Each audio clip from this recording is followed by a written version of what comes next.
말씀 보십시다. 우리 하나님 말씀 구약성의 예레미야 12장 1절입니다.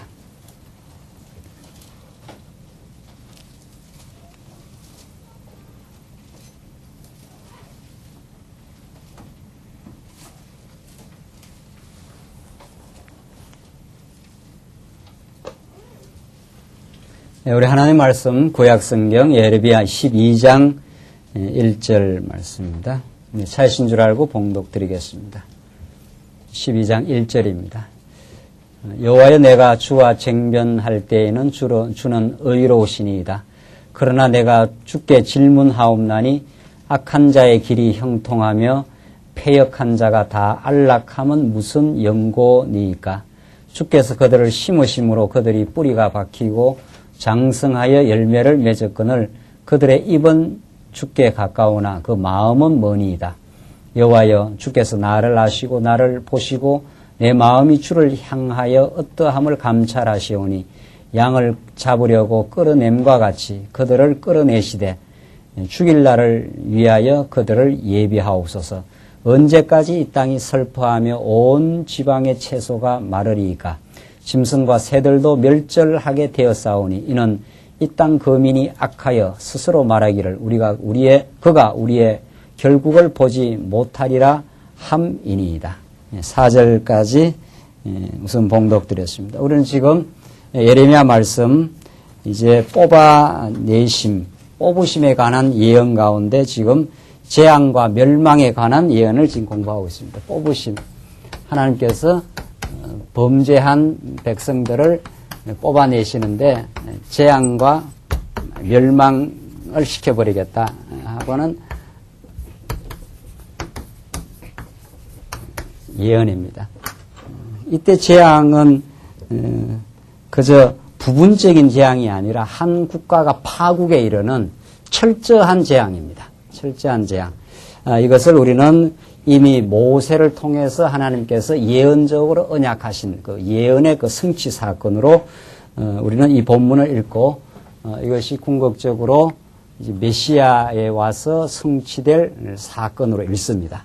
그 철저한 무너짐을 통해서 이제 하나님의 주권과 신실함이 드러나고 도저히 돌아올 수 없는 뽑혀진 그 나라가 다시 돌아오는 역사를 통해서 하나님은 아브라함 언약에 신실하신 그 백성들을 아주 멸절하지 아니하시는 아주 뽑아내시지만 다시 돌아오게 하시는 여호와 하나님이심을 지금 예레미야서를 통해서 증거하는데 우리 예레미야 이 본문을 읽어나가면서 하나님의 그 격정과 남쪽 유다를 위한 하나님의 뜨거운 그 사랑을 이 재앙과 이 멸망의 사건을 통해서 읽어내는 것이 중요합니다. 부모가 자식을 사랑하기 때문에 예를 들어서 그를 아래 종아리를 피가 나도록 때리는 때 그때 격정적이고 그때 이제 그 분노하는 그 장면 속에는 그 분노가 목적이 아니고 격정이 목적이 아니라 결국 그 자식이 바르게 되기 위한 그 부모의 심정을 담고 있듯이 지금 오늘 본문 지난 시간 11장 내용부터 그 재앙에 대한 예언은 아주 철저합니다. 그냥 부분적이지 않습니다. 그 나라가 완전히 뽑혀지게 되는 걸 통해서 하나님이 남쪽 유다를 얼마나 그 격렬하게 사랑하는가 하는 것을 지금 보여주는 나를 떠나가게 될 때 너를 그냥 안 두겠다. 지금 그런 그 하나님의 그 심정을 여기 지금 드러내고 있는데 오늘 본문 1절로 4절은 악인이 형통한 까닭을 예레미야가 그 질문을 합니다. 이 참 그 굉장히 그 예레미야의 그 오늘 남쪽 유다의 그 패망 그 사건을 보면서 하는 그 질문인데 이 질문 우리도 할 때가 많지 않습니까? 한번 보십시다. 여호와여 내가 주와 쟁변할 때에는 주는 의로우시니이다. 참 내가 주님하고 쟁변 이렇게 토론을 할 때 당신이 옳다는 걸 내가 알고 있습니다. 그러나 이렇게 되어 있지 않았어요? 주는 의로우신데 그러나 내가 주께 질문하옵나니 악한 자의 길이 형통하며 패역한 자가 다 안락하면 무슨 연고이니까. 이걸 내가 참 그 이해하기 어렵습니다. 그 말이죠. 주께 질문하옵나니 내가 질문을 하겠는데 악한 자 이 바벨론 권세가 이 하나님의 선택한 백성이 아닌데 이들이 다 형통하고 패역한 자가 다 안락하면 무슨 연고인인가. 당신의 택한 백성은 지금 바벨론에 의해서 완전히 함몰되고 뿌리 뽑히는 이런 고통을 지금 겪고 있는데 그들은 왜 그렇게 형통하고 다 안락한지 이것이 무슨 연고인지 내가 이해하기 어렵습니다. 욥이 하나님 앞에 했던 질문, 욥이 좀 괴로워했던 그 내용도 마찬가지의 그 질문입니다. 이 질문에 대한 해명이 결국은 예레미야 전편에 걸쳐서 나타나고 그렇게 한 이유가 있다는 게 밝혀집니다. 그들을 사랑한 게 아니었다. 그 악한 바벨론을 하나님이 사랑한 게 아니고 너희들을 사랑하기 때문에 그들을 강하게 만들어서 너희들을 잠시 파멸하게 했지만은 그들은 아주 멸망을 시켜버리죠. 너희들은 다시 회복시킴으로 하나님 언약 백성과 의로운 관계, 올바른 관계를 당신이 선택한 하나님의 신실성을 결국은 지켜주시는 분이다 하는 것이 예레미야 후반부까지 나가게 되면 결국은 나타납니다. 그러나 이 현상에서, 이 과정에서 지금 예레미야의 그 질문은 남쪽 유다가 지금 무너져 내리는, 그래서 아주 재앙에 이르는 지금 이 시점에 지금 예레미야가 예언을 하고 있습니다. 그러니까 남쪽 유다가 범죄하고 귀를 막다시피 해서 정말 아무리 이사야 예언을 그 이전 해 주었는데도 그걸 이제 듣지 못합니다. 완악할 대로 완악해서 또 그것이 귀를 막아버리겠다. 이게 하나님의 정한 뜻이었습니다. 그러니까 아무리 한다고 들리지 않습니다. 그래서 결국은 이 재앙에 이르는 이 이스라엘 역사 가운데 아브라함을 하나님께서 불러내시고 이 1000년의 역사입니다. 다윗까지 1000년, 여기쯤 오면 약 한 1500년. 이 긴긴 그 세월 동안 가장 남쪽 유다의 비극적인 이 파국에 이르는 이때 나오는 질문입니다. 도무지 하나님, 당신 의로운 거 맞습니까? 당신 신실한 거 맞습니까? 지금 이렇게 묻는 거죠. 이게 참 우리 그 인생길 가면서 그 하나님 앞에 우리가 가끔 드는 그 질문입니다. 이렇게까지 겪는 것이 당신이 나를 사랑하는 뜻이 맞습니까? 꼭 이렇게까지 겪어야 합니까? 이런 그 질문입니다. 그 질문 자체가 굉장히 소중하고 하나님은 그 질문에 성실하게 응답을 하십니다. 참으로 하나님 여호와시기 때문에 그 질문에 대해서 그렇게 한 그 이유가 있고 그들이 형통한 것이 참 하나님의 사랑을 보여준 게 아니다. 너희들이 지금 공고를 겪고 이제 파멸에 이르게 되는데 나라가 뽑히게 되는데 그것이 너희를 버린 것이 아니었다. 결국 이것이 하나님께서 예레미야에게 주시는 뽑아내시지만 다시 심고야 마시는 하나님. 하나님은 자기의 이름을 포기하지 않고 그 신실함을 마침내 그 남쪽 유다 백성에게 보여줍니다. 그러나 이 과정에서 지금 예레미야가 알지 않습니까? 당신이 의로우십니다. 신실하십니다. 이 말이거든요. 내가 당신하고 한번 정변을 해보겠다. 한번 다퉈보겠다. 지금 그 말이거든요. 이 과정이 꼭 있습니다. 우리한테. 하나님이 의로운 건 알겠는데 이러면 그러나 했지 않았어요? 그러나 실제 상황은 그렇게 안 보입니다. 지금 그 말이거든요. 실제 상황은. 이건 예수님이 십자가 돌아가실 때 바로 극적인 그 부분입니다. 하나님 당신이 의로우시고 역사의 주인이신데 당신의 아들로 보낸 예수가 어떻게 십자가에 저렇게 처참하게 죽습니까? 제자들 다 도망치고 여자들 몇 사람 고 남아서 십자가에 그 운명하는 장면을 이제 그 목격하게 되는 증인이 되는데 제자들 다 도망치고 민중들 전부 합세해서 예수를 십자가에 못 박고 바라바를 내주라. 도무지 그 하나님 살아 계신다고 받아들이기 어려운, 가장 받아들이기 어려운 그러니까 제자들이 다 도망치는 거죠. 지금 가장 그 남쪽 유다의 가장 심각한 파국, 이렇게까지 하나님께서 몰아가셔야 됩니까? 지금 그 말이죠. 패역한 자가 다 안락하면 무슨 연고입니까? 저렇게 패역한 바벨론은 저렇게 형통하고 안락하고 그들은 강성한데 그들이 와서 우리를 다 거들내고 있는데 도무지 하나님 살아계시고 우리를 사랑하시는 게 맞습니까? 그 말이죠. 하나님은 그 속 깊은 사랑을 하고 있기 때문에 그렇다. 내가 너를 참으로 사랑하기 때문에 뽑아내고 있다. 지금 그 말을 지금 예레미야 전편을 통해서 하고 있는 거예요. 주께서 그들을 심으심으로 그들이 뿌리가 박히고 장성하여 열매를 맺혔거늘 그들의 입은 주께 가까우나 그 마음은 머니이다. 이 패역한 자들을 향해서 하나님이 그 다 그렇게 심어놔서 그 강성하게 됐지 않습니까? 그들은 저렇게 강성하고 한데 우리는 어떻게 이렇게 멸망하느냐 이런 말이죠. 여호와여 주께서 나를 아시고 나를 보시며 내 마음이 주를 향하여 어떠함을 감찰하시오니 양을 잡으려고 끌어냄과 같이 그들을 끌어내시되 죽일 날을 위하여 그들을 예비하옵소서. 저들 그냥 놔둬서 되겠습니까? 이 말이죠. 저들을 다 저 대적자들을 저 악한 자들을 멸절해 버려야 되지 않겠습니까? 언제까지 이 땅이 슬퍼하며 온 지방의 채소가 마르리까? 이 완전히 황폐해졌습니다. 이렇게 안타깝게 상황이 계속 진행이 되는데 하나님 뭐 하십니까? 하고 하나님한테 지금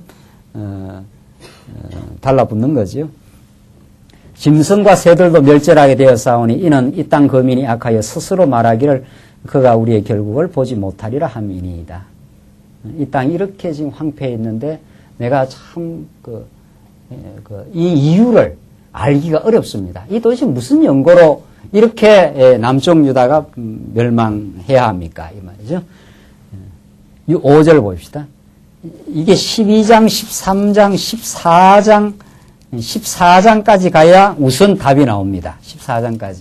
오늘 이 질문에 대한 답이 14장까지 가면은 이제 이 질문에 대한 답이 나오겠네요. 그러니까 12장만 읽어갖고는 이게 지금 답이 안 나와요. 왜 하나님께서 이렇게 남쪽 유다를 멸절의 상황까지 몰아가고 있는지 우리가 답을 향하여 한번 가보십시다. 7절 한번 보십시다. 7절로 계속해서 이제 멸망에 대한 이야기인데 내가 내 집을 버리며 내 산업을 내어 던져 내 마음에 사랑하는 것을 그 대적의 손에 붙였노니 이게 지금 하나님 하시는 말씀입니다. 내 마음에 사랑하는 것을 그 대적의 손에 붙여버렸다. 이게 가장 하나님의 안타까운 마음입니다. 가장 사랑하는데 그걸 대적에게다 붙여가지고 지금 망하게 만들어 가야 하는 그 하나님의 참 격렬한 그 사랑인데 정말 이게 지금 하나님의 심정입니다. 8절 내 산업이 살림 중의 사자같이 되어서 나를 향하여 그 소리를 바라는 거로 내가 그를 미워하였음이라. 내 산업이 내게 대하여는 문이 있는 매가 아니냐. 매들이 그를 애워싸지 아니하느냐. 너희는 가서 들짐승 등을 몰아다가 그것을 삼키게 하라. 많은 목자가 내 포도원을 회파하며 내 분깃을 유린하여 나의 낙토로 황무지를 만들었도다. 그들이 이를 황무케 하였으므로 그 황무지가 나를 향하여 슬퍼하는도다. 온 땅이 황무하면 이를 계의하는 자가 없음이로다. 회멸하는 자들이 광야 모든 자산 위에 이르렀고 여호와의 칼이 땅 이끝에서 저끝까지 삼키니 무릇 혈육 있는 자가 평안치 못하도다. 무리가 밀을 심어도 가시를 거두며 수고하여도 소득이 없은즉 뭐 안 된다 이 말입니다. 뭐를 해도 지금 안 된다. 그 소산으로 인하여 스스로 수치를 당하리니 이는 여호와의 분노를 인함이니라.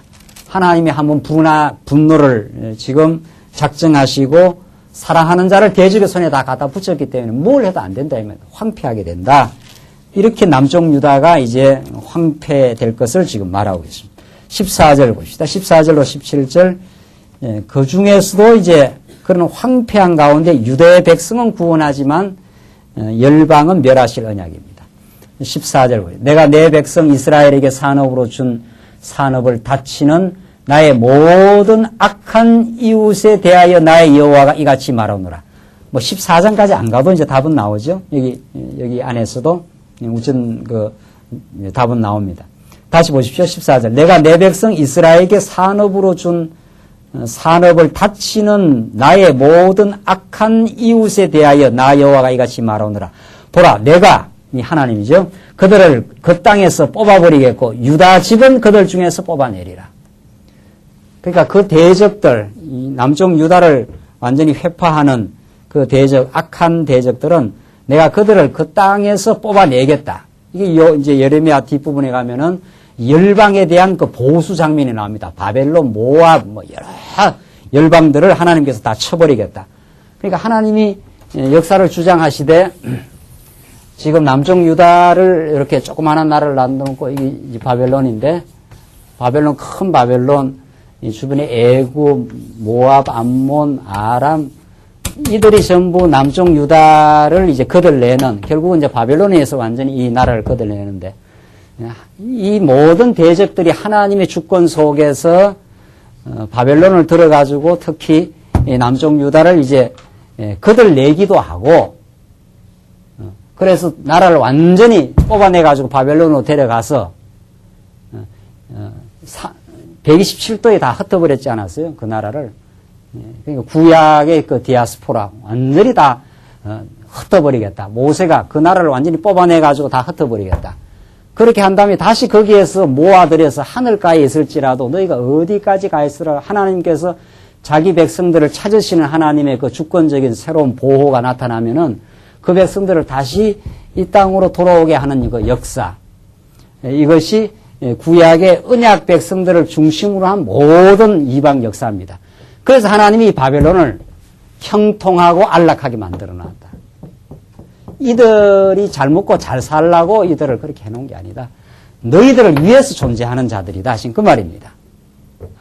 너희들을 위해서 너희들을 한번 하나님께로 되돌이키게 하는 하나님이 쓰시는 회초리다, 몽둥이다 하신 그 말이죠. 바벨론이. 그래서 너희들을 한번 때리기는 한다. 그렇지만은 그 악한 이웃들을 내가 그 땅에서 완전히 뽑아내버린다. 바벨론은 완전히 망해버리잖아요. 바벨론은 흔적도 없이 사라졌습니다.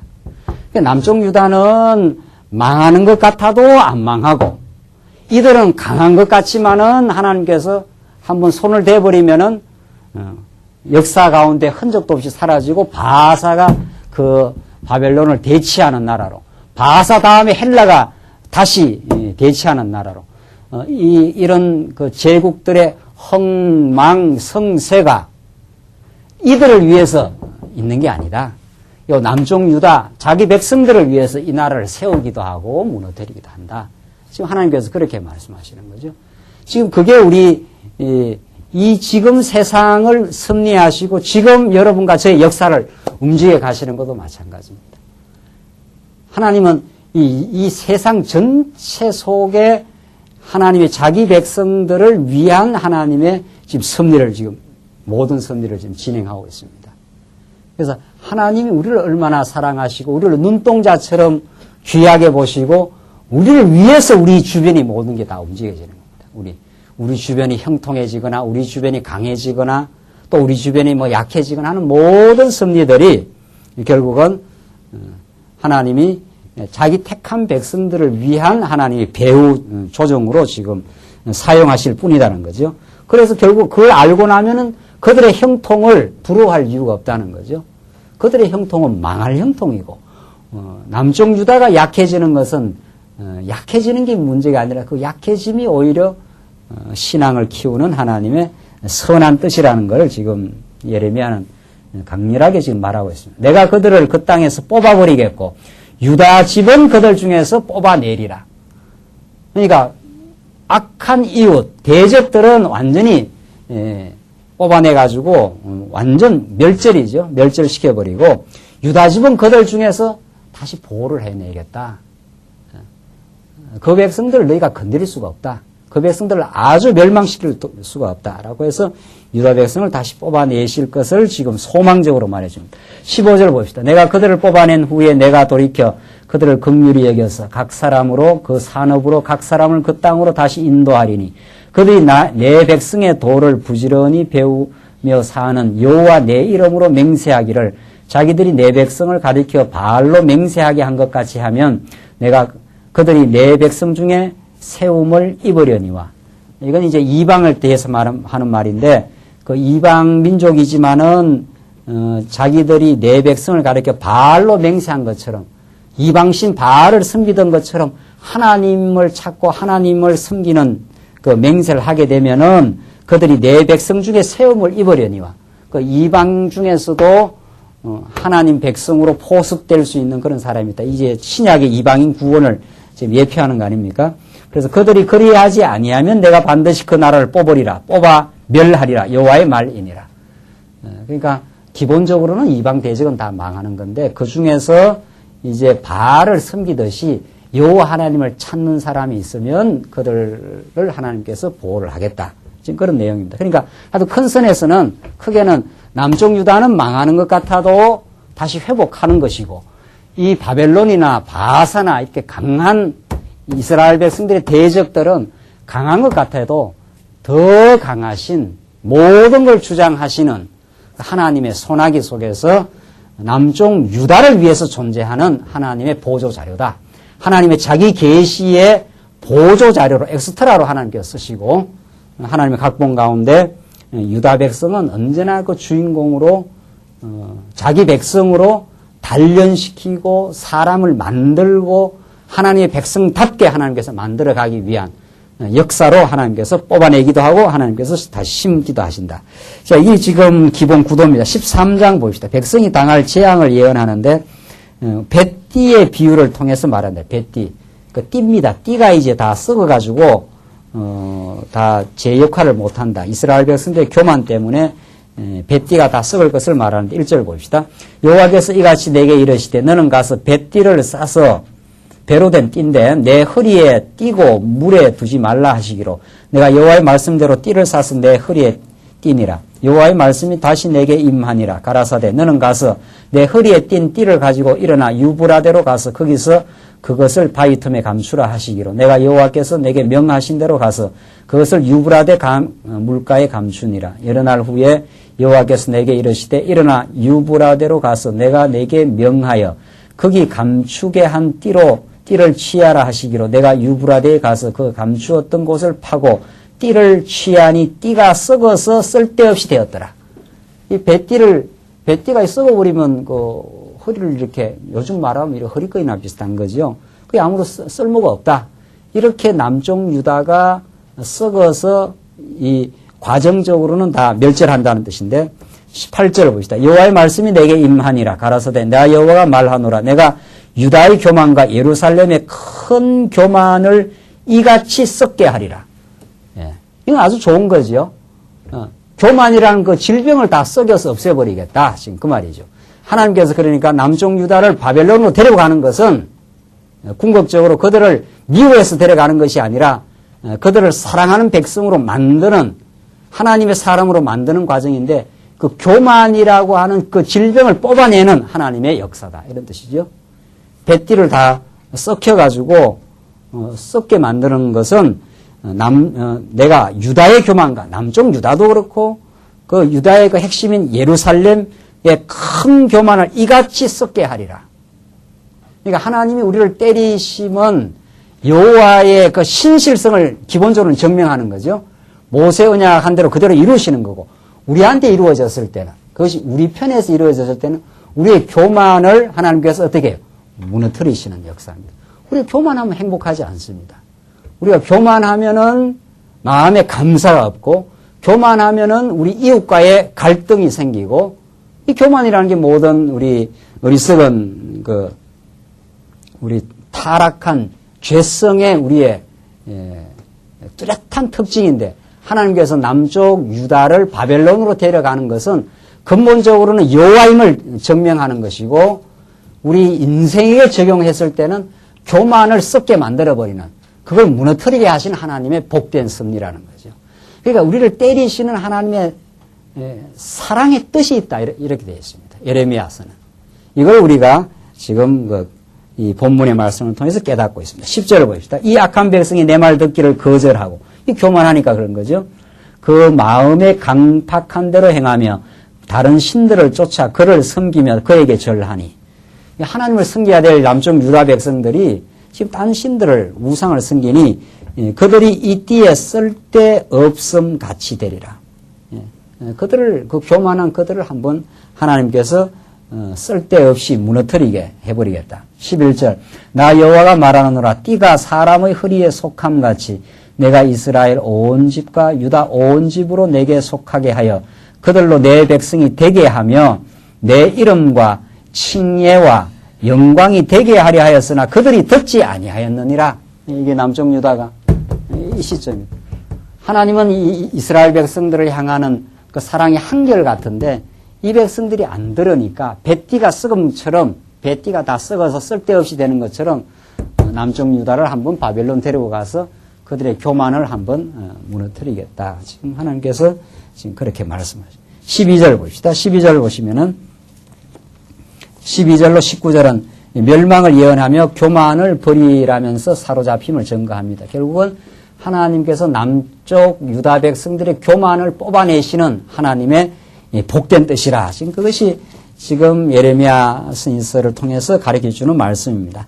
그러므로 너는 이 말로 그들에게 이르기를 이스라엘의 하나님 여호와의 말씀에 모든 병이 포도주로 차리라 하였도다. 이번에는 병이 포도주로 가득 차는 비유인데 하라. 그리하면 그들이 내게 이르기를 모든 병이 포도주로 찰 줄을 우리가 어찌 알지 못하리요 하리니 너는 다시 그들에게 이르기를 여호와의 말씀에 보라 내가 이 땅의 모든 거민과 다윗의 위에 앉은 왕들과 제사장들과 선지자들과 예루살렘 모든 거민으로 잔뜩 취하게 하고 누가 취하게 하겠다는 거예요? 예? 내가 하나님께서 이 백성들을 지금 잔뜩 지금 포도주로 취하게 해서 14절 또 그들로 피차 충돌하여 상하게 하되 부자 간에도 그러하게 할 것이라. 내가 그들을 불쌍히 여기지 아니하며 관용치 아니하며 아끼지 아니하고 멸하리라 하셨다 하라. 여호와의 말이니라. 이게 하나님께서 남쪽 유다에게 주시는 그 재앙의 그 성격입니다. 몽땅 포도주를 먹고 취하게 해가지고 서로 충돌하게 하고 부자 간에도 그러하게 하고 그렇게 해서 내가 그들을 불쌍히 안 여기겠다. 하나님께서 매를 한번 갖다 대면은 그들을 아주 혼이 나도록 한번 하겠다 이 말이에요. 15절 너희는 들을지어다 귀를 기울일지어다 교만하지 말지어다. 여호와께서 이같이 말씀하시느니라. 그가 흑암을 일으키기 전 너희 발이 흑암한 산에 그치기 전 너희 바라는 빛이 사망의 그늘로 변하여 침침한 흑암이 되게 하시기 전에 너희 하나님 여호와께 영광을 돌리라. 하나님께로 돌아와라. 안 그러면 흑암이 너희를 완전히 이제 덮어버릴 것이다. 17절 너희가 이를 듣지 아니하면 나의 심령이 너희 교만을 인하여 은근히 곡할 것이며 여호와의 양무리가 사로잡힘을 인하여 눈물을 흘려 통곡하리라. 이 하나님이 남쪽 유다의 사로잡힘을 바라보면서 그 사랑의 애절한 마음을 지금 표현한 겁니다. 이 나중에 이제 예레미야 예가에서 그 슬픈 노래를 부르는데 그 사랑하지 않으면 슬플 이유도 없는 거지요. 이 하나님의 그 사랑의 슬픔에 대한 표현입니다. 어쩌다가 너가 이 녀석 이렇게까지 되었느냐 지금 그 말이죠. 그것은 궁극적으로 물론 하나님 작정대로인데 그 표현이 그런 거지요. 표현이 하나님이 남쪽 유다의 이 완악함, 교만함, 이 어리석음, 하나님 말씀을 안 듣고 계속 떠나감. 그러면 너 이제 망하게 돼. 그 말이죠. 그러니까 탕자를 아버지가 내어보내고 그 마음 펴는 게 아닙니다. 아버지는. 이 녀석 나가면 틀림없이 다 거들나고 망하고 된다는 걸 알고 있습니다. 그러면서 아버지는 그 녀석이 다 망해가지고 돌아오는 걸 또 바라지요. 망해가지고. 그래야 이게 정신을 차리고 다시는 안 나갈 거라는 걸 이제 아버지가 알고 있기 때문에. 하나님의 그 심정이 그렇습니다. 하나님이 우리를 때릴 때, 남쪽 유다를 때릴 때 아프지 않은 게 아닙니다. 사랑하기 때문에 아프고 또 그 자녀의 그 망가짐 속에서 정말 그 괴롭고 그러나 그가 그것이 큰 깨달음이 되어서 돌아올 것을 알고 오래 참으시는 우리 하나님 아버지의 심정, 그 사랑의 심정이 우리를 지금 감싸고 우리를 지금 보호하고 있는 거죠.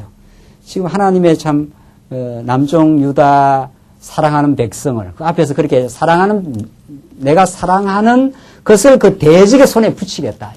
이럴 때는 이제 하나님이 엄청난 그 사랑의 고통을 하나님이 사실은 느끼는 듯한 그런 그 심정으로 남쪽 유다를 참으로 사랑합니다. 지금 이스라엘 백성들 반드시 너희들 나를 떠나가면은 사로잡힘을 인하여 눈물을 흘려 통곡하게 될 것이다. 그날이 온다. 그렇게 한번 겪고 너희들은 새로운 인생으로 이제 변하게 될 것이다. 이게 하나님의 깊은 사랑입니다. 때리시는 하나님의, 뽑아내시는 하나님의 그 사랑입니다. 18절 보십시다. 18절로 계속 보시면은 너는 왕과 왕후에게 고하기를 스스로 낮추어 앉으라. 관 곧 영광의 면류관이 내려졌다 하라. 남방의 성읍들이 봉쇄되고 열자가 없고 유다가 다 잡혀가되 온전히 잡혀가도다. 그 철저한 파멸입니다.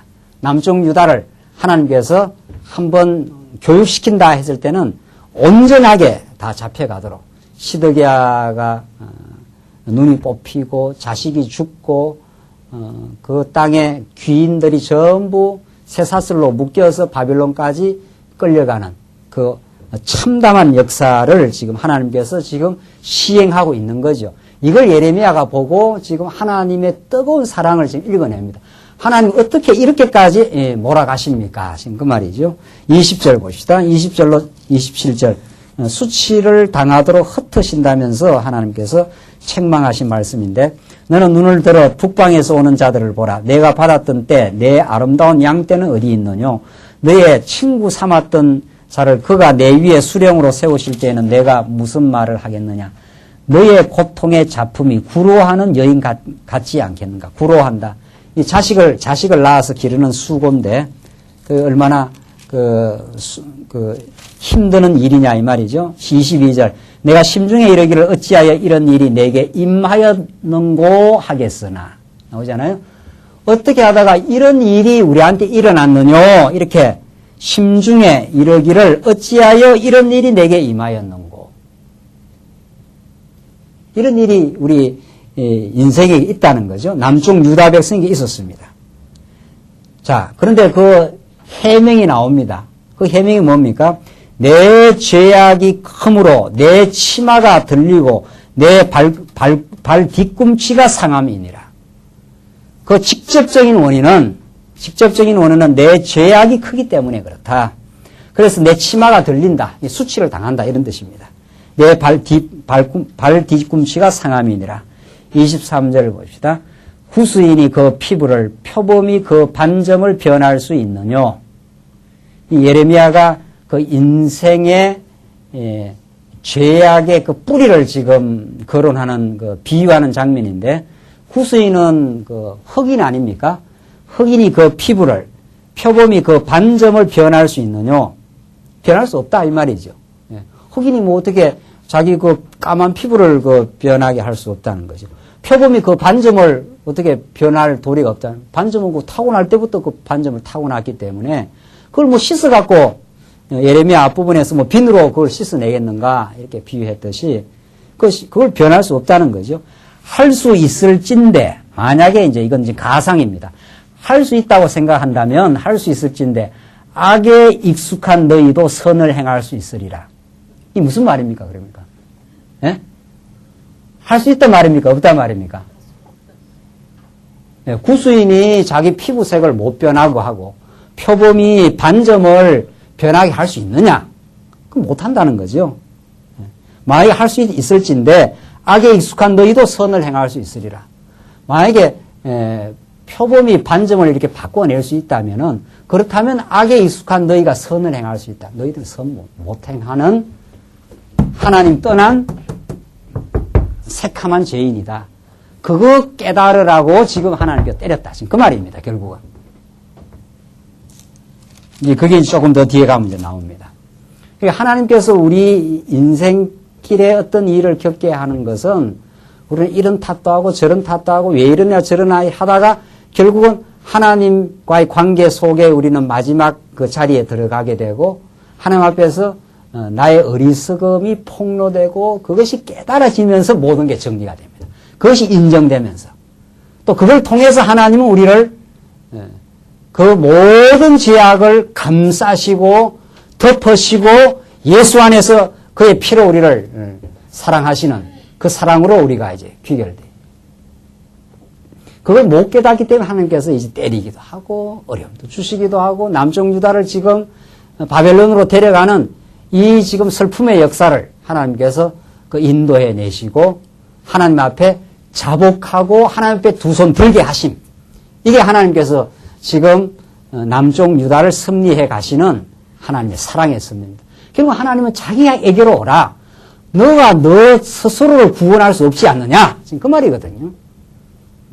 구수인이 그 피부를 바꿔낼 수 있느냐. 없지 않느냐. 그러니까 너도 악에 익수해 있기 때문에 나를 떠나서 모든 일을 지금 하고 있지 않느냐. 그렇다는 것을 너가 발견해라. 지금 그 말이죠. 이 발견이 우리 인생에게 이제 인생의 발견 가운데 가장 소중한 발견이요. 그게 예수를 발견하는 이제 그 입문입니다. 그게 우리가 예수 안에서 우리가 당당하게 설 수 있는, 예수 안에서 그 무한한 용서를 경험할 수 있는 그 자리입니다. 이걸 위해서 하나님께서 남쪽 유다 백성들을 인도하시고 이제 그들의 어리석은 범죄에도 불구하고 아브라함과 맺은 그 신실한 약속을 하나님이 시행해 주므로 은혜가 은혜라는 걸 남쪽 유다 백성이 깨닫습니다. 그러니까 이 백성들은 그냥 계속 살았으면은 지금 다윗 솔로몬 이유 아닙니까? 이 다윗 솔로몬은 은혜를 깨달았어요. 왜냐하면 그 이전의 역사가 있거든요. 이전에 이스라엘 백성들이 얼마나 범죄했습니까? 애굽에서 말할 것도 없이, 광야에서도 말할 것도 없이 하나님 다 반역한 백성들이에요. 그런데 하나님께서 다윗과 솔로몬이 큰 나라를 이루어줬으니까, 그러니까 다윗도 얼마나 많이 찬양하고 솔로몬도 하나님을 노래하고 했습니까? 그러나 이 뒤에 이 백성들은 그냥 은혜 가운데 살기 때문에 은혜를 몰라요. 은혜 가운데. 그러니까 하나님께서 은혜를 은혜로 깨닫게 하려면 죄 가운데 한번 가둬야 되지 않겠어요? 그러니까 하나님께서 죄를 통해서 은혜를 인식하게 합니다. 이게 하나님이 이 오늘의 죄악 세상을 섭리하는 이유입니다. 우리는 죄 때문에 몸부림도 치고 발버둥도 치고 내가 나를 절제할 수 없어서 우리가 몸부림치지 않습니까? 그리고 그때 우리가 하나님 질문하지 않아요? 하나님 왜 이렇게 해놨습니까? 하나님 내가 왜 이렇게 악에 익숙해서 늘 하나님 떠나서 이렇게 삽니까? 하나님 만들어 놓을 때 그냥 아예 선하게 만들어 놓던가 실수 안 하는 인생으로 만들어 놓던가 하지 왜 이렇게 몸부림의 이 죄악 세상이 있습니까? 이게 예레미야가 질문한 질문입니다. 하나님 응답하십니다. 내가 은혜를 은혜로 깨닫게 하기 위해서 내가 지금 이걸 섭리한다. 너는 내게로 와야 하고 내 안에 구원이 있고 내 신실함을 너에게 보내주겠다. 이게 하나님께서 예레미야에게 지금 하신 말씀이에요. 너가 후수인이 피부를 변할 수 있느냐? 만약 할 수 있을진데 악에 익숙한 너희가 선을 행할 수 있으리라. 너 못하잖아. 못하니까 내게로 와. 지금 그 말이에요. 거기서 이제 하나님 만나고 거기서 하나님의 은혜를 경험하고 거기서 거꾸러지고 거기서 서는 자리입니다. 내가 뭔가 여기 때는 내가 뭔가 할 수 있다고 생각하거든요. 이스라엘 백성들이. 이렇게도 할 수 있고 저렇게도 할 수 있고 내가 나라를 세울 수도 있고 뭐 내가 돌아갈 수도 있고 그러나 하나님께서 한번 바닥을 치게 하는 그 자리. 아, 이게 안 되는 거구나. 이게. 치료 불가능한 일이구나. 그걸 하나님께서 인정하도록 하는 자리입니다. 그게 인정이 되면 이제 하나님의 도우심과 하나님의 인도하심과 하나님의 신실하심을 지금 발견합니다. 지금 이스라엘 백성들에게 어찌하여 이런 일이 내게 임하였는고 하겠으나 내 죄악이 크므로 너가 하나님 떠난 인생이었기 때문에 그걸 깨닫게 하고 은혜 가운데 이제 살게 하시는 하나님의 섭리라는 거죠. 24절 그러므로 내가 그들을 사막 바람에 불려가는 초계같이 흩으리로다. 여호와께서 가라사대 이는 내 엉덕이요 엉덩 마땅한 대가다 이 말입니다. 내가 헤아려 정하여 내게 준 분깃이니 내가 나를 잊어버리고 거짓을 신뢰하는 영고라. 하나님을 잊어버리고 거짓을 신뢰하는 영고로 너희들은 한번 무너져야 한다. 하나님이 진실이고 하나님이 진리고 하나님이 모든 걸 주관하는데 우리 인생이 그러냐 말이죠. 우리 인생이 안 그렇습니다. 여러분 제가 오늘 이렇게 말씀 가운데 은혜 가운데 붙들려 있는 순간 이렇게 하나님이 깨닫지요. 우리의 본성은 안 그렇습니다. 본성은 하나님을 신뢰하는 게 아니고 거짓을 신뢰해요. 세상이 다 하나님께 붙들려 있는 세력들일 뿐인데 그 세상 우리 다 의지하고 그래서 너희들을 이제 하나님께 수치를 드러내겠다. 26절 그러므로 내가 내 치마를 내 얼굴에까지 덜추어서 수치를 드러내리라.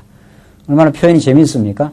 치마가 얼굴까지 확 들쳤으니까 얼마나 난감하겠어요, 수치가. 내가 너의 간음과 사특한 소리와 들의 작은 산 위에서 행한 내 음행의 비루하고 가증한 것을 보았느라. 이 간음이라는 게 뭐냐? 남편 대신은 하나님을 다 떠나서 하나님보다 더 사랑하는 거 많지 않았느냐? 지금 그 말이죠. 우리는 내 명예도, 내 돈도, 내 권력도, 내 인간관계도, 내 평안도 하나님보다 더 얼마나 사랑하며 우리가 삽니다. 그러니까 하나님께서 한번 그들 내야 되겠다. 한번 내어서 내가 너희를 지키고 보호하는 여호와이라는 걸 깨닫게 하겠다. 화 있을진저 예루살렘이여 내가 얼마나 오랜 후에야 정결하게 되겠느냐. 내가 얼마나 오랜 후에야 정결하게 되어 다시 돌아오겠느냐. 이게 하나님이 남쪽 유다를 참 바라보시고 지금 뽑아내시는 하나님 편에서의 그 이유입니다. 너희들이 얼마나 악한 인생임을 깨닫고 하나님 떠났던 인생임을 너희들이 알아서 이제 하나님 앞에 두 손 들고 하나님의 긍휼만을 의지하고 나오는 하나님의 사람 되게 하시려는 하나님의 선한 뜻입니다. 14장 보시면은 이 재앙 중에서 이제 강구가 나옵니다. 드디어. 자, 지금까지 우리는 하나님이 남쪽 유다를 향하시는 아주 격렬한 하나님의 사랑의 표현인 이 재앙입니다. 그러니까 하나님이 아주 강하게 때리겠다는 건데 이것이 뭐를 남쪽 유다에게 아름다운 열매를 만들어내는가. 이게 지금 우리가 예레미야를 계속 읽어나가면서 지금 하나님이 행하시는 일입니다. 이 재앙으로서 그냥 끝나버리면은 그러면 하나님이 정말 남쪽 유다를 사랑하지 않는 거지요. 십자가 사건으로 하나님이 끝내지 않아요. 이 모든 이스라엘 백성들의 모든 죄악들, 표범이 자기 반점을 변하게 할 수 없는 인생의 그 어리석음, 이걸 전부 걸머지고 이제 십자가에서 종지부 찍는 하나님의 역사, 모든 재앙을 십자가에서 이제 다 받으심으로 그걸 정리하시고 새롭게 부활하십니다. 예, 이제 이스라엘 백성들은 한계에 봉착하고 자기의 모든 소망이 끊어진 그 자리에 하나님의 소망이 이제 등장하는 그 장면, 그 하나님의 소망을 강구하는 내용이 14장 내용입니다.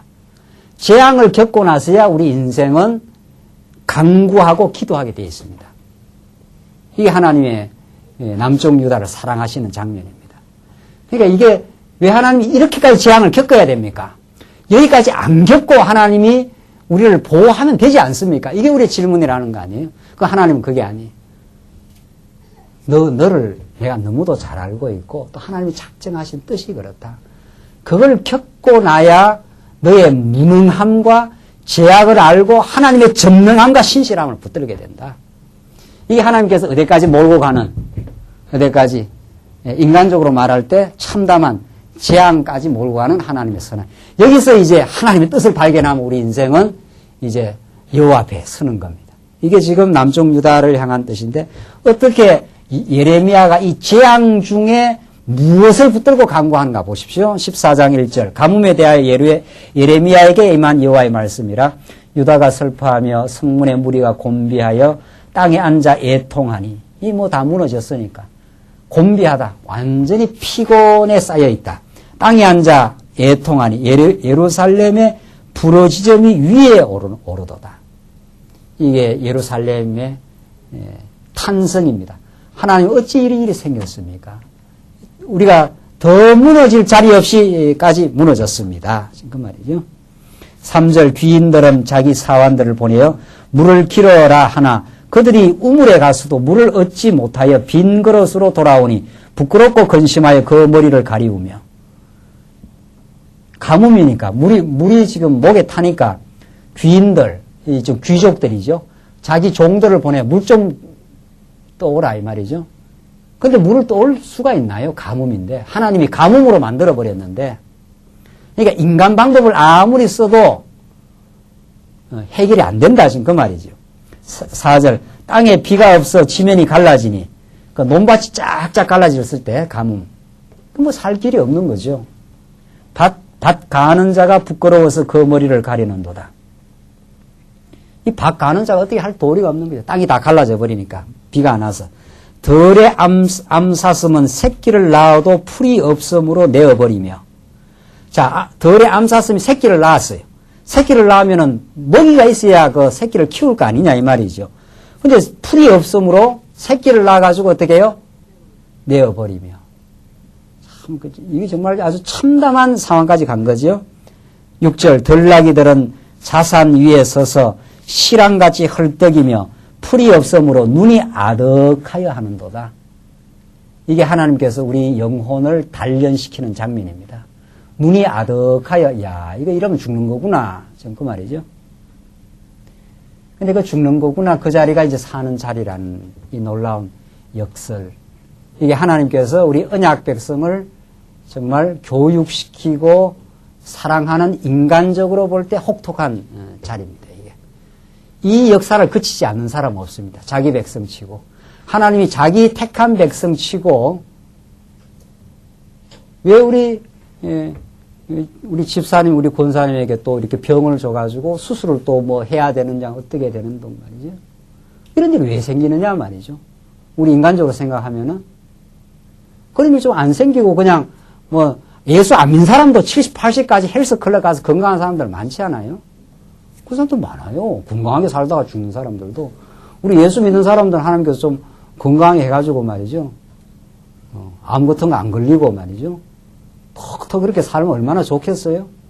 하나님 그렇게 안 하겠다는 거예요. 한번 막바지까지 한번 갈 때까지 한번 가겠다. 남쪽 유다 백성들에게 한번 여기까지 가는 것은 너희를 미워해서도 아니요, 너희를 버려서도 아니요, 너희들에게 하나님의 은혜가 어떻고 능력이 어떤가를 가르쳐주기 위한 하나님의 선한 뜻이다. 이게 하나님이 지금 예레미야에게 지금 이 가뭄이 나서 땅이 쩍쩍 갈라지는, 그래서 암사슴이 새끼를 낳았는데도 풀이 없어갖고 새끼를 버려야 하는 이런 현실까지 남쪽 유다를 지금 몰아갔습니다. 그런 속에 우리가 이 말씀이 들려옵니다. 이 말씀이 들려올 때는 언제나 우리의 영적 목마름, 그 속에 이 말씀이 들려옵니다. 하나님 어떻게 해야 될지 모르겠습니다. 하나님 이렇게 해도 충돌이고 저렇게 해도 문제고 이 방법 써도 안 되고 저 방법 써도 내 혼이, 내 영혼이 아득하여, 눈이 아득해서 어떻게 할 방법이 없습니다. 하나님, 당신의 여호와의 이름으로 이 일을 정리하시고 당신을 의지하여 승리하게 하시옵소서. 이렇게 우리의 눈이 아득할 지경까지 하나님께서 인도하시고 하나님이 주변을 역사하시고 인도해 가십니다. 7절 보십시오. 이 결론인데, 여호와여 우리의 죄악이 우리에 대하여 증거할지라도, 지금 예레미야는 남쪽 유다 백성들의 죄악을 너무도 잘 압니다. 앞에서 표현한 대로 구스인이 그 피부를, 표범이 그 반점을 변할 수 있겠는가? 이 남쪽 유다 백성들의 죄악으로는 하나님 앞에 나올 수가 없다. 그들은 멸망받아 마땅한 인생이다. 그걸 알고 있다는 겁니다. 우리의 죄악이 우리에 대하여 증거할지라도, 이 죄악이 우리를 다 고발하고 우리가 다 이렇게 문제 많은 죄인이라는 걸 증거할지라도 주는 주의 이름을 위하여 일하소서. 이게 간구의 핵심입니다. 너무도 멋있는 그 예레미야의 그 기도 아니냐 말이죠. 우리가 이렇게 죄악이 많아서 우리가 죄인이라고 우리를 어떻게 거부할 수 없을지라도 주는 누구의 이름을? 주의 이름을 위하여 일하소서. 이 기도를 하나님이 안 들을 수 있습니까? 이 예레미야의 이 절박한 이 파멸의 이 시간에 이 여호와의 이름을 붙들고 하는 이 강구를 하나님이 안 들을 수가 없어요. 우리는 죄악이 많아도 이 말이죠. 우리는 죄악이 많아. 당신의 이름이 여호와 아니냐 말이죠. 당신은 아브라함과 이미 언약했지 않느냐. 이 아브라함과 언약할 때 너를 만민의 복의 근원이 된다고 약속했잖아요. 우리는 우리의 죄악이 우리를 증거하고 있습니다. 우리는 하나님 앞에 만신창이요, 하나님 떠나서 살았고 하나님보다는 거짓을 더 신뢰하고 우리 행위로 말하면은 1000번이고 10,000번이고 재앙받아 마땅하지만 하나님 아브라함에게 약속한 언약의 이름이 있지 않느냐. 그 이름대로 일하시옵소서. 우리를 붙들어 달라신 그 말이죠. 우리의 타락함이 많으니이다. 우리가 주께 범죄하였나이다. 이제 이 고백이 나올 때까지 하나님께서 우리를 치신다는 거죠. 예. 이게 하나님의 선한 뜻입니다. 우리는 아직도 남의 문제가 걸려 들어오고, 남을 보는 눈이 밝기도 하고, 그것이 우리 인생의 어리석음이지만, 그 모든 문제 해결은 결국 자신의 그 타락됨과 어리석음을 고백하고 하나님의 이름을 청구하는, 당신의 이름이 우리를 향하여 일하시옵소서. 당신은 약속하신 신실하신 여호와 하나님 아닙니까? 우리의 소망과 구원의 근거가 내 안에 있지 않고 당신의 이름에 있습니다. 그 말이죠. 그 8절 나옵니다. 이스라엘의 소망이시여, 곤란한 때의 구원자이시여, 어찌하여 이 땅에서 거류하는 자같이 하룻밤을 유숙하는 행인같이 하시나이까? 왜 이렇게 지나가는 사람처럼 그렇게 하나님 하십니까? 여기에 머무르시고 우리를 돌보아 달라는 거죠. 어찌하여 놀라 벙벙하는 자 같으시며 구원치 못하는 용사 같으시니까. 지금 하나님은 뭐 하고 있습니까? 살살 지금 약을 올리고 있는 거죠. 우리가 지금 다 멸망해가지고 있는데, 어찌하여 놀라 벙벙하는 자 같으시며, 그리고 이렇게 기도하면 되는 거죠. 예. 지금 우리가 지금 다 파멸의 상황에 와 있는데, 우리가 어떻게 할 도리가 없어서, 우리 영혼이 갈팡질팡하고 있는데, 하나님 벙벙하게 계속 보고 있을랍니까? 당신은 신실하시고, 전능하시고, 살아계시는 역사의 주인 아니냐? 바벨론이 이렇게 우리를 지금 훼손시키고 회멸하고 있는데, 우리가 끝까지 당해야 되겠습니까? 이 기도를 듣고야만 합니다. 하나님 이 기도 안 들을 수가 없죠. 구원치 못하는 용사 같으시니까 하나님의 자존심을 확 긁어놨어요. 네. 지금 바벨론이 이렇게 큰 나라가 와서 우리를 완전히 덮쳐버렸는데, 하나님이 지금 이걸 해결 못하면은 구원치 못하는 그런 그 능력 없는 용사 아니냐. 당신은 참으로 여호와는 선한 용사 아니냐 말이죠. 잘 싸우시는 분 아니냐 이 말입니다. 이게 전부 예수 그리스도가 십자가 위에서, 십자가 매시기 전에 하나님께 드리는 그 간구 기도입니다. 이 백성을 진리로 거룩하게 하시옵소서. 이 백성은 진리가 아니면 거룩한 백성들이 아닙니다. 기도하자고 예수님께서 몇 번이나 제자들 기도할 때까지 견디라 해도 연약해서 제자들이 따라올 수가 없어요. 연약한 인생, 자기 중심적인 죄인, 스스로 안에서 소망을 만들 수 없는 인생에게 예수가 십자가를 걸머지시고 모든 죄악을 정리하시고 참 능력 있는 용사로 구원하시고 우리가 지금 함께하고 계십니다. 우리가 어떤 일을 겪어도 그 하나님의 신실한 사랑이 우리에게 떠나가지 않습니다. 우리는 그 이름을 붙들고 하나님, 우리는 죄악이 많을지라도 당신의 이름을 위하여 일하시옵소서. 당신 이름을 의지하고 오늘 당신 앞으로 나왔습니다. 당신이 우리를 용서해 주시고 우리를 붙드시옵소서. 당신은 여호와이심을 내가 믿습니다. 이것이 우리의 믿음의 근거입니다. 여러분과 저의 행위로 따지면은 우리는 하나님 앞에 나가려고 하다가도 늘 좌절하고 실망하지만은 하나님의 이름에 신실하신 여호와 하나님, 그 용사이신 여호와 하나님, 우리 대신 싸워주시는 하나님, 그를 붙들어 우리가 다시 설 수 있는 그 신실하신 하나님, 지금 살아계시고 그리스도와 함께 하셨고 지금 우리 교회와 여러분과 저와 함께 하십니다. 기도하십시다.